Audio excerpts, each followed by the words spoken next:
I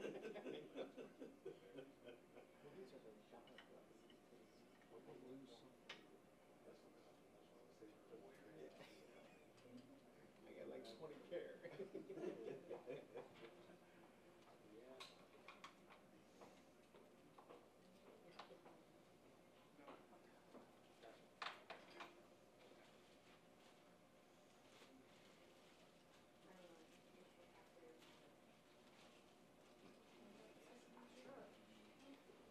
Anyone else coming? Not sure. They're Come this way. no, I think they might be coming down from the green. From this forum? Here, Facebook Live of this press conference, so it'll go live soon, and it'll be a hotline. Sir, Yes. do you know where they'll enter from? I do not, but I will ask. I guess It might be from over here. yeah, I would imagine there. They came in from the green rooms last time. From there. From there. Okay, so maybe I'll be over there and I'll catch everything live. And I think wherever you want to meet and travel, it's fine. You know, like, as long as you have it. Do you want me to go forward? Yeah, I guess so. Yeah. I don't know. Yeah. What were you thinking? Were you thinking that? Just the right hand. Yeah, I know. I get that a lot. If you go from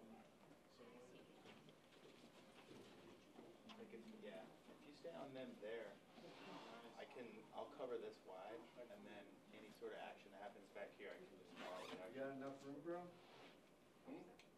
Do you have enough room?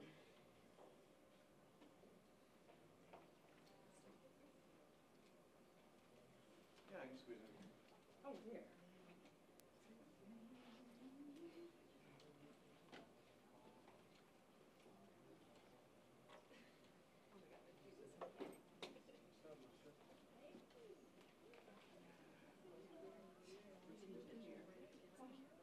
I'm gonna be right about here. As long as I can see that laptop Getting a variety and of that shots. monitor, I'm okay. Yeah, and if for whatever reason we just get totally thrown off, I'll You know, I'll adjust to my buy me dinner or something like that beforehand. I'd have to ask my husband what that is. Yeah, I get that. My fiance is the same way. I fired it up. Dave just told us when it's up. Pointing toward the other person on that. All good? Need anything from me? Okay. Thanks.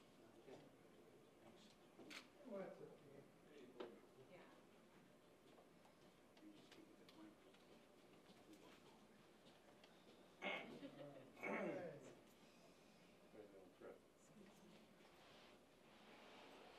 Oh, testing 1, 2, 3, 4, testing 10, 9, 8, 7, 6. Now is the time for people to find out what's going on from there.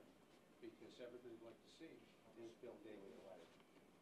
Because that's what he was accused of tonight. That he fired back. Still one? We're good? Okay. So, I need to be near you or do it. I can wander over there. Okay.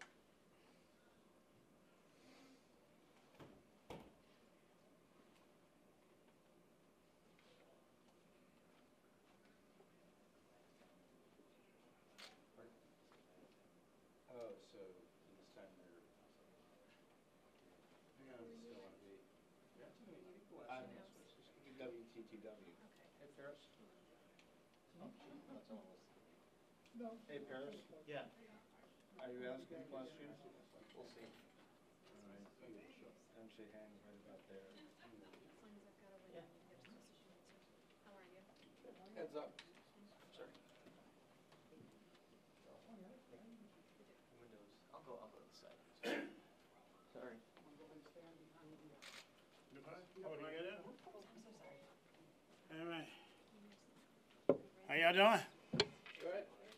Good. Anybody one piece gonna say hello? How y'all doing? How you doing? Thank you. All right. That's the way to go. Hey, Willie, did you get him tonight? Well, we gave some open and honest answers. I see a lot of contradiction. I see that people talking about taxes and they're already getting paid for a job, and then they're on another job. In corporate America, you cannot exist that way. I think that you have to look at the person, what they've done, and what they're doing today. So, but all in all, I thought it was a pretty good, interesting place tonight to be here. I kind of got mixed feeling. I think that we got to get a hold of the budget. What I wanted to talk about was how you fix the budget. All right, and we got involved with it, the pension and things of that nature. But there was some more things I wanted to bring out, how you fix it. Can you tell us in 1 minute how you fix the budget? Well, I said before was that you got a $10 billion budget. $7 billion is in pretty much payroll. All right. Then if you look in the finance department, a lot of those dollars are invested into a certain neighborhood and the same people over and over again. So you got to bid out those contracts to get the price lower, so the consumer will benefit more from it. On top of that, in terms of for the people job, you got to take and cut down on overtime. You got about $2 billion with overtime there. San Francisco and those particular places, they have a budget about 3.5 roughly. Then Chicago is $7 billion. $2 billion that I guarantee you in payroll. All right. The other thing you got to do is to take and cut out the corruption. Besides just the marijuana and you know the mag field open back up and those places, and then you get the budget begin to come down. Then you manage it the right way. All right. So you got all these particular things. Then you got to make sure you lower the taxes, get the tax lower enough. Because right now, at the tax higher, people is running outside of the Illinois, Chicago, and shopping other places. So Another topic. what are ways you would generate revenue since you don't do the taxes? I think you look, if you got a service station, two service stations side by side, this service station over here, let's say there's A. Their gasoline, let's say, is $2 a gallon. One over here is $1 a gallon. Which one you going to, right?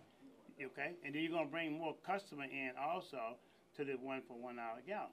All right, but as they end that, they're not only going to sell gasoline, but they're gonna buy milk, eggs, and things like that. That is taxes as well.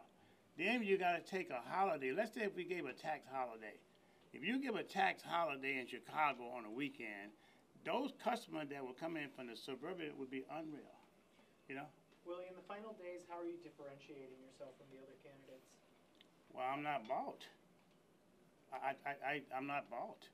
I mean, look, these guys getting dollars over here like $1 million. Tony Perkins is already bought. I got the union paid, I guess, supported her $2 million or more, and other people is supporting. I don't look. I'm not bought. I make the decision to help the city of Chicago, but not to take and get from someone else. Now, they know the scripture says this here, you can't serve two masters, all right? I'm different because I'm here to serve the citizens of Chicago, you know, so I'll keep on shaking hands. We'll keep on doing it. We'll keep on taking my polls and stuff like that as well. Is Bill Daley lying on the parking meter deal when he says he wasn't involved?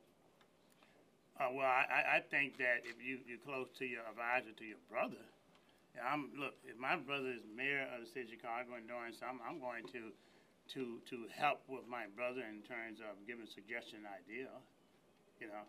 So you have to read into that right there, you know. Do you think the Burke Four are all corrupt? I think the people standing up there with me tonight corrupt, you know. Pardon? I think the people standing up there with me tonight, all right, corrupt? a lot of them is corrupt, okay. Is Paul Vallis corrupt? No, I'm not going to say Paul. I have to take that back from him. But you look at, I think they need investigation on them, all right? Here again, I said when I was giving away my own money, they wanted to put me in jail. You and Paul have been getting friendly, you know, or are you guys like... No, I respect Paul. I respect Paul. And needless to say, you know, I don't dislike anybody. Look, Bill Daley himself, he's just a likable guy. Really. I mean, the guy is a likable guy. He may not, we not agree with one another, but I'm not mad with him. He's a likable guy.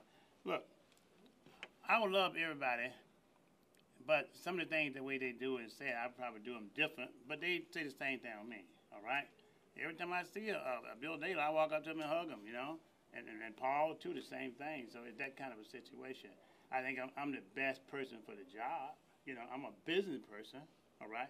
And I have to run my business and make sure I balance the budget and things of that nature as well. So do you Right. think you'd have to take some jobs away if we had to balance the budget? I don't think you have to take the jobs away. I think there's about $2 billion in overtime. About a couple billion So would overtime. you Where'd do you get more than that cut, figure? would you do Where'd you more get than the cut $2 over, billion would you do more than cut overtime? Would you cut any personnel? Well, 10% I personnel? wouldn't cut job. I would say people get ready to retire, let them go ahead and retire. You know, I run it like my business. Because if you don't get a hold of your budget, the people continue to pay higher tax and run out of the city of Chicago. Where'd you get the $2 billion? please? Can we let another candidate? Hey, Willie, you can't Come on, dominate Bill. the What whole you night. doing out there, man? I'm just trying to say I liked you, and I shouldn't have I know, done that, I all right? Hey, Bill, come on in and Come on, debate it. You Bill. can go Come stay on. out there. Come on, I'm going to take your hand, all right? Take care of yourself. All right, stay healthy. All right. Yeah, let me thank WTTW and the City Club for a rather engaging hour, and I think it was pretty clear on people's different positions. And we'll move on for election a week from tomorrow. Looking forward to it. Bill, they said you were relying on the parking meter deal. Tony said that, Mendoza said that. Yeah, Cecily well, Bill I said don't know that. what President Preckwinkle said. She did not say that at the debate. Maybe she said it here. I wasn't lying, and that's their opinion. That's their business. You didn't advise your Oh, brother at all of course on not. the deal? No. I wasn't involved in it. Mr. No. Daly, Yes, sir. with all the construction that has taken place downtown over the past 30-some years, and with the momentum that has been driving that, what can the mayor do to take that momentum and divert it into a reinvestment in underserved communities, and also bringing back the population that has left Illinois? Yeah, I would think I was the first candidate to say that one of the big changes in our city over the last 40 years is we've lost 400,000 African Americans, mostly middle class, that left with our city. That's fundamentally changed in many ways the makeup of our city. And I set out a goal to bring our population over the next 10 years to 3 million for 2.7. 300,000 more. It would bring to the bottom line of the city's revenues about $290 million. We've got to get investment in communities that have not had them. Not just government investment, but the private sector. They have the real money. So whether it's economic opportunity funds, whether it's new market tax credits, whether it's a whole host of other things, and getting the private sector and capital in the neighborhoods for private investors, for entrepreneurs and innovators. It's not just the government's money that has to be put to work. The larger amounts of money out there in the private sector, not in government. We're Yeah. gonna find $1 billion in the next couple of years to put, $1 billion extra dollars to put in the pension system. I don't think anyone thinks that cannabis revenue or casino is gonna do Yeah, that. I laid out, I said, look, here are all the things on the revenue side that we ought to consider. I'm the only candidate of the 14 who has said, but we must change the Constitution so we can sit down with labor and have a negotiation on both sides. on Let COLAs? me, Change the Constitution on the entire issue, because you have, in the city of Chicago, you have 50,000 retirees and 35,000 present employees. That's 85,000 people, 3% of the population. That represents a $28 billion anchor around our neck. And we can't just do it on the revenue side and tax people out of the city of Chicago. It doesn't work. But we cannot even have an honest discussion or negotiation around both sides of the table, on both sides of the issue, unless we change the Constitution. You would push for Bill, on constitutional- the Yeah. leasing, do you support stop and frisk? No, it's unconstitutional. Yeah, that's what the courts have ruled, so nobody Have you supports. advocated So- for it before? No, there could be constitutional policing. I've not advocated for stop and frisk. That was ruled unconstitutional.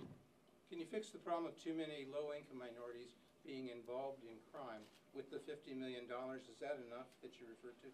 No, I don't know if it's enough. I don't know if anybody knows what the amount to solve our crime problem, okay? And it is very complex, but I think we've got a $50 million investment, just as New York and LA does in violence prevention and violence reduction programs, is a great start. And both police agencies in those cities tell me that that's an integral part of their keeping their crime down. Why do you suppose it wasn't done before? By Rahm, by your brother? I don't know, ask them. So you would push Governor Pritzker to call for a constitutional Yeah, amendment on and I've COLAs been and upfront about this.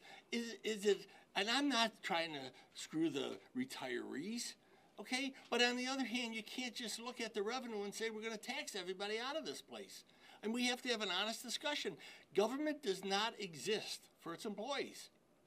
And I've known lots of people who are great employees, and there are today, but that's not the point of it. Mr. Daly, is it Yeah. hard for you to win a change election with your last name in Chicago? Well, I'll tell you next Tuesday. Thank you. This way, sir. Where's Bernie? Hey, nice of you to show up. Nice seeing you. Hi, everyone. So you don't believe Bill Daly? I mean, do you have concrete evidence that he somehow was involved in the parking meter deal? He advised his brother. Well, his profited some way? son worked for J.P. Morgan Chase, which owned a share of the firm that did the parking meter deal. So the Daly family has, in fact, profited. I mean, time and time again, we see that Bill Daly only takes credit for good things. I haven't seen very many of them, and refuses to accept any responsibility in anything that has gone wrong, including his role as the co-chair of Bruce Rauner's transition team and standing by silently while the governor essentially destroyed our state's finances and our social safety network. I mean, you saw people like Jim Edgar, of course, come out and say that this needed to end, and that's not what he signed up for when he participated with helping the governor. And you saw me take on Governor Rauner for 2 full years of my life, standing up for Illinoisans while Bill Daly stood by silently. So yeah, I mean, he never accepts responsibility for anything that's gone wrong. And who does that remind me of? Bruce Rauner. So Makes was Bill sense that he's his Daly mayor. lying when he said he wasn't involved in the parking meter deal? Look, I think it's just laughable that Bill Daly looked into the camera and said that he has never advised his brother on the decisions that he made as mayor. No one believes that. So no, I do not believe that he was being truthful. I don't believe that he was being truthful when he said he didn't cheat on his test. It's semantics. Somebody else cheated. They did his test for him. In my world, that's still called cheating.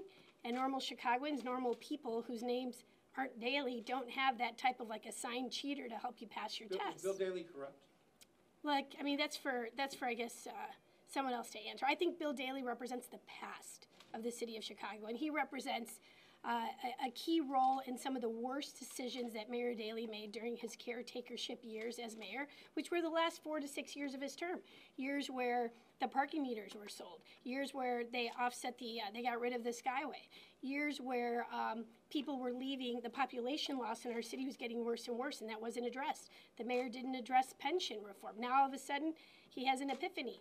And frankly, on things that are unconstitutional. Like, again, it seems like he needs to study a little bit more on his homework. You can go ahead and change the Constitution, but it's not going to help us get rid of the $150 billion in unfunded pension liability that we're on the hook for. The courts have already spoken on that. So at the end of the day, I just think that, Bill Daly, again, was instrumental in some of the worst decisions that impacted Chicago that we're going to be paying for decades, including the fact that he was at the helm of J.P. Morgan Chase when Chicago experienced the worst foreclosure crisis in its history, worse than any other big city in the entire country, and he profited millions off of a racist and illegal loaning scheme, and also the fact that J.P. Morgan Chase really had to settle, I think it was $50 million in penalties because of the foreclosure crisis that impacted Black and brown people. It was essentially racist. So I don't remember him ever apologizing for his role in that. And to think that he actually made millions off of it and got a huge bonus while Black and brown families in Chicago lost their homes and were foreclosed upon is shameful. He represents the past and everything that's wrong with Chicago. We need to move forward. Did his son benefit from the parking meter deal? His son did, yes, that's a fact. So he can deny it all he wants, like he denies that he cheated on his insurance test. But that was 46 years ago, and that's essentially where Bill Daly should remain. In the past, Chicago needs to focus on its future, and I intend to put a bold vision that's transformational in nature, that's not a caretakership mayoralty, but a transformational mayor who has a bold plan that's almost 80 pages long as of today. You should go check it out and read it.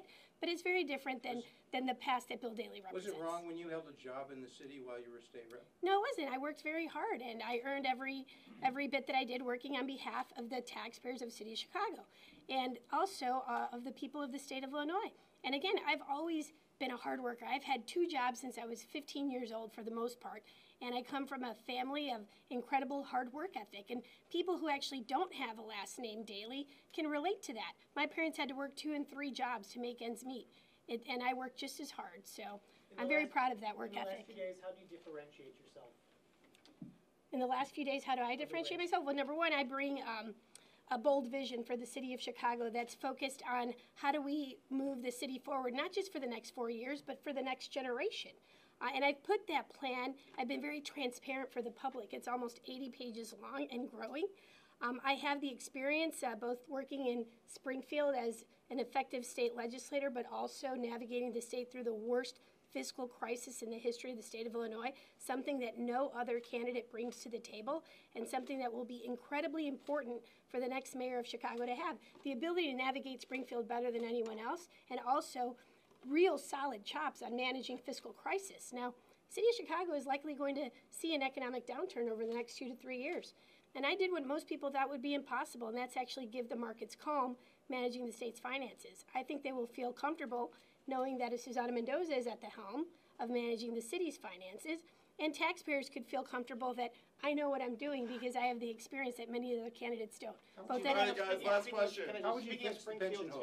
I'm going to go with you, Paris. Speaking of Springfield, like Bill Daley, would you support a constitutional amendment getting rid of the 3% compounded COLA? I think that pensions are a promise, and I'm going to stand up for workers who rely on that retirement security. I think the fact that Bill Daley does not is just another example of why he is supported by Governor Rauner's #1 enabler and funder, and is essentially bought and paid for by another billionaire. So again, this is why Bill Daley represents everything that's wrong with Illinois. I thought we had finally closed a chapter of Bruce Rauner in this state, but instead he's just rearing to pop his head back up in the name of Bruce Daley. So look, we have to move beyond this. And I think Mr. Daley represents everything that's wrong and everything that's stale in Chicago politics. It's the good old boy way of doing things, the backroom deals. And frankly, I have an ethics plan that is part of my Future Now plan that's going to make sure that never again do the family members of elected officials like the Daley family get to feed at the city's trough. When I'm the mayor, those days will be over. Thank you very much. Thanks, everybody. Thank you. What, do you still have time for me? Oh, maybe a few more minutes, Paul. See you, Susanna. All right. I don't know whose this is. That's Is this fine. my Just leave timer? it- No, don't turn it off. All right, all right. Just leave it Okay, there. all right. You sure now? You don't have to fix that. That's the one Okay. problem you don't have to address. All right. Good. Thanks. There's not another form tonight now, is there? I don't know. Hey, Bill, sorry. Bill. Paul, is Bill Daley lying about the parking meter deal? Oh, look, these are the facts. Number one, J.P. Morgan went for the deal and then backed out. Number two, they were part of the structure. The organizational chart points that out. And number three, both J.P. Morgan and Morgan Stanley, where Bill Daley's son worked, actually went after the Pittsburgh deal. And of course, the city council, scrutinized that deal and they rejected it. So, yeah, I mean, it's kind of obvious. But look, this is the important point. And I can't stress enough. I mean, I was pretty flabbergasted when I noticed in the organizational chart that the Texas Teachers Pension Fund had invested in the parking meter deal. So, think about that one as we struggle to fund our pensions. But look, the bottom line is when you've made tens of millions of dollars in the private sector, a lot of times because of your government connections, because let's remember SBC, where Daley was the executive, and the $200,000 in campaign contributions to Rob Blagojevich and the fast tracking of legislation that would have given SBC a monopoly on your cell phone bills. Is he dirty? So the point is, this is my point. When you've made tens of millions of dollars because of your connections, because of your government connections, then you're going to get these questions, particularly when 2 years after parking meter deals, you suddenly make $15 million in salaries and bonuses, and for that matter at SBC, $6 million. The bottom line here is, if you're not hiding anything, release your taxes, release your property taxes. Let's have full disclosure. Other questions? I've asked everybody, constitutional amendment on pensions, are you open to that idea to limit the 3% compounded COLA? Well, first of all, you're not going to get a constitutional amendment, period. You're not going to get it. Pritzker has already said no. I don't know if there's enough Republican support for a constitutional amendment. Secondly, you would not get a constitutional amendment, or you would not get Democrats to support a constitutional amendment unless there was an amendment to provide for a progressive income tax. and that will peel people off that, because the reason that the Constitution provided for a flat tax and the 8-to-5 ratio was to keep the legislature from just basically taxing well-to-do people. So it's not going to happen. So what I've done is the responsible thing. What I've done is I've laid out in great detail a plan on how I'm going to fully fund the pension, structurally balanced budgets, and cap property taxes without relying on casino money, which I believe should go into infrastructure, like lead pipe replacement, et cetera, and obviously neighborhood infrastructure projects, and cannabis, which I believe should be used to fund things like social services, such as alcohol, drug, and opioid abuse treatment centers, as well as mental health and wellness, because I think we need mental health and wellness centers in each of our police districts. In the final days, how do you differentiate? No, go ahead. Let me take his, because you're going to follow me afterwards anyway. In the final days, how do you differentiate yourself with your closing argument? Well, look, at the end of the day, since I announced in April, I've been, with great specificity, offering my proposals on how to structurally balance the budget, how to cap property taxes, how to get lead out of the water, how to stimulate economic development in the 80% of the city that hasn't seen much investment. It would have been nice if we had had time to focus on those questions and avoided some of the questions that border on, personality conflicts. But, so I think what's going to distinguish me will be the fact that I am a substantive candidate who has offered real solutions. Look, I'm taking a chance here. I'm taking a chance that people want real answers, real honest answers to the complicated issues that they're facing. How to pay for pensions, how to balance the budget, how to rebuild our police department, how to invest in communities that have been long neglected, how to get lead out of drinking water, how to revitalize a school district that has been in a steep decline since the Renaissance 2010. So, so I believe at the end of the day, and I'll tell you, the fact that we have so many undecided, and the fact that such a small number of voters have cast their ballot, have done the early voting, I think it's a positive thing from my vantage point, because I think people haven't made up their minds now. Now they're getting serious. I think in the last week they're really going to look at these candidates very closely, and I think at the end of the day I'll prevail. Paul, with daily spending. No, I'm going to get you last. Sorry about that. You said you would hire more police. What do you think about Bill Daley's suggestion to have more surveillance equipment? Oh, I don't know about the drones. Oh my God, that's kind of a scary thing. Look, what I'm talking about doing is, number one, filling police vacancies, period. Filling police vacancies and bringing retired detectives in, because even though they've been ramping up the hiring of the detectives division, it's the most inexperienced detectives division in our history. And let's do what other cities have done. Let's do what they did in London, where they brought back constables.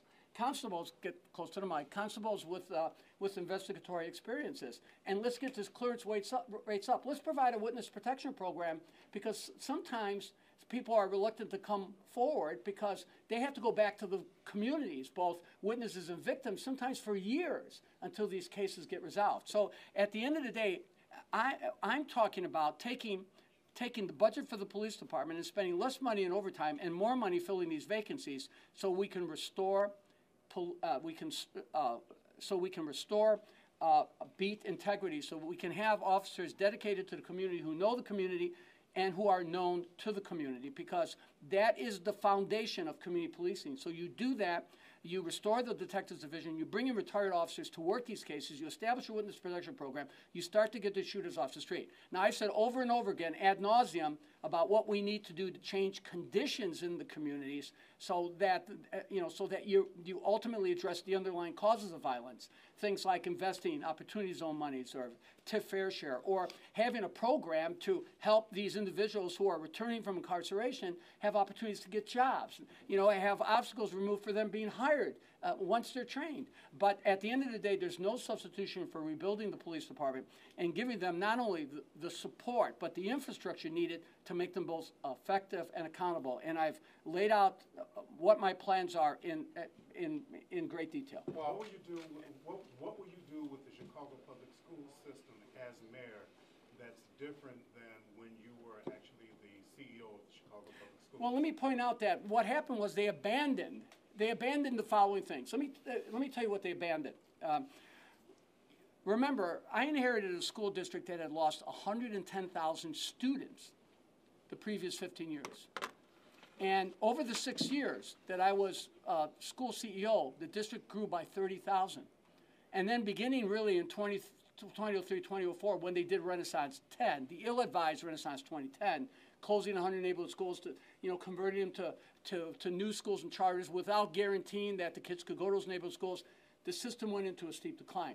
So I would return to the practices that grew that district dramatically. The only time in 40 years that the district has grown.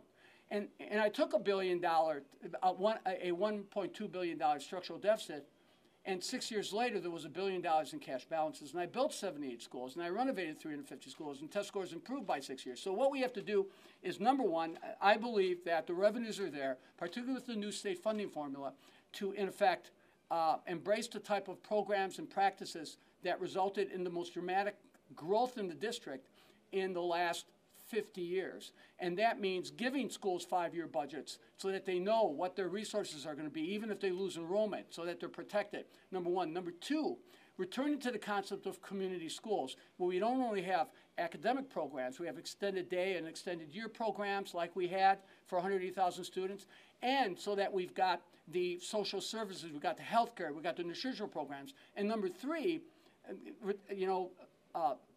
returning to the strategy of putting magnet programs in neighborhood schools. 40 schools. I put magnet programs in 40 neighborhood high schools, including 15 IB programs, so that if you couldn't get into the select enrollment high schools, there would be quality programs in your neighborhood high schools. So I think I want to return to the practices that grew the district dramatically, and that got us recognized not by one president, but by two presidents because of the significant gains that we have made over that period of time. Other questions?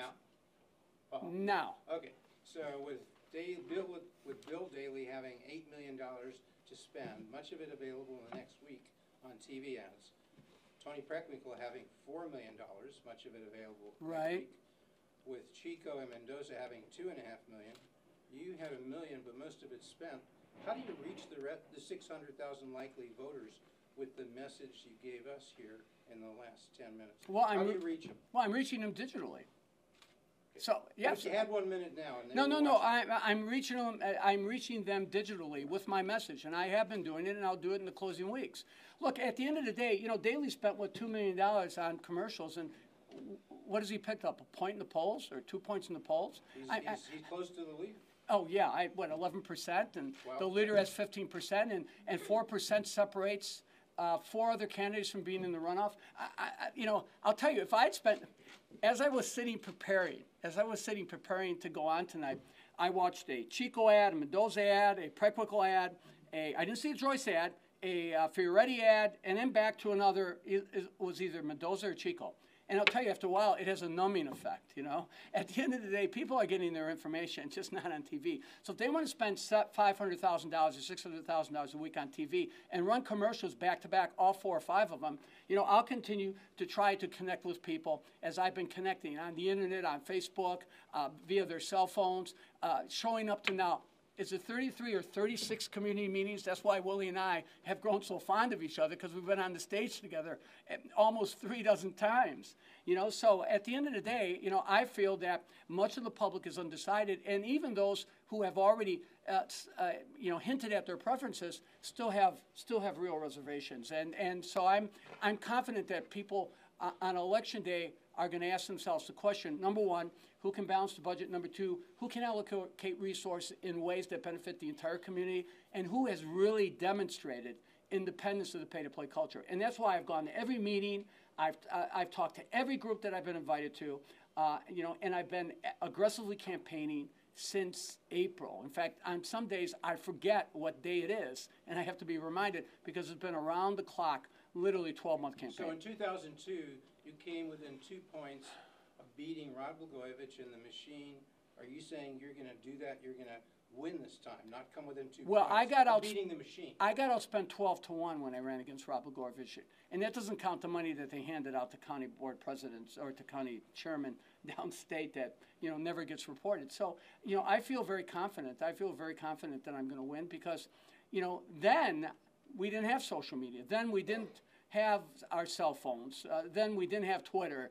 Then we didn't have all these informal ways of connecting with people. It may be informal to us old timers, but certainly not informal to to most people. So I didn't have those advantages. So I had to do raw grassroots campaigning, and yet I still came within 1.5 percentage points. So I have a lot of confidence that I'm going to prevail. And look, I plan on winning, but I'm certainly proud that I have really made the effort to articulate solutions to complicated problems that whoever is victorious, and I fully intend on being the next mayor, there'll be a blueprint or a starting point for addressing the serious problems that this city that the city needs addressed. This is a city in decline. This is a city that's lost 17% of its residential property values. This is a city that has some communities where 50–60% of the men are in some phases of the criminal justice system.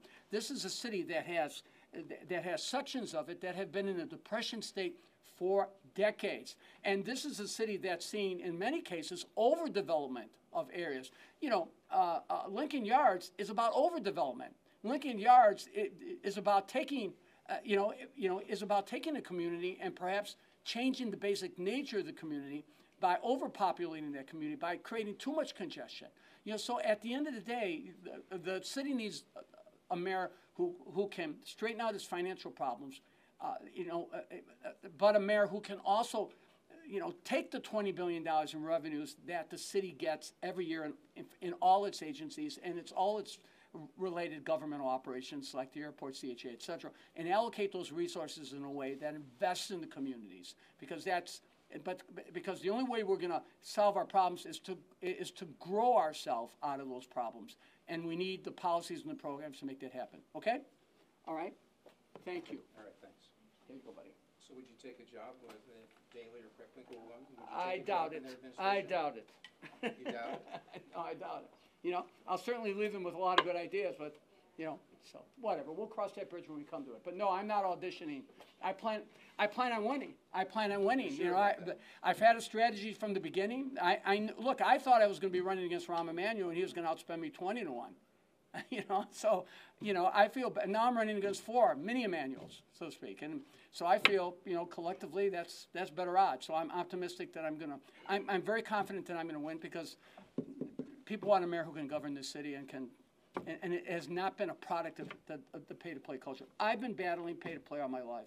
I mean, people who go to New Orleans after Katrina or go to Haiti 50 times after one of the most devastating earthquakes in human history are not part of the pay-to-play machine in Chicago.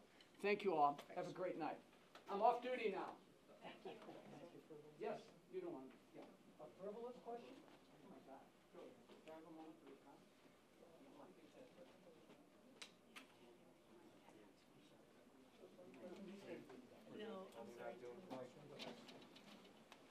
That's it? That's it?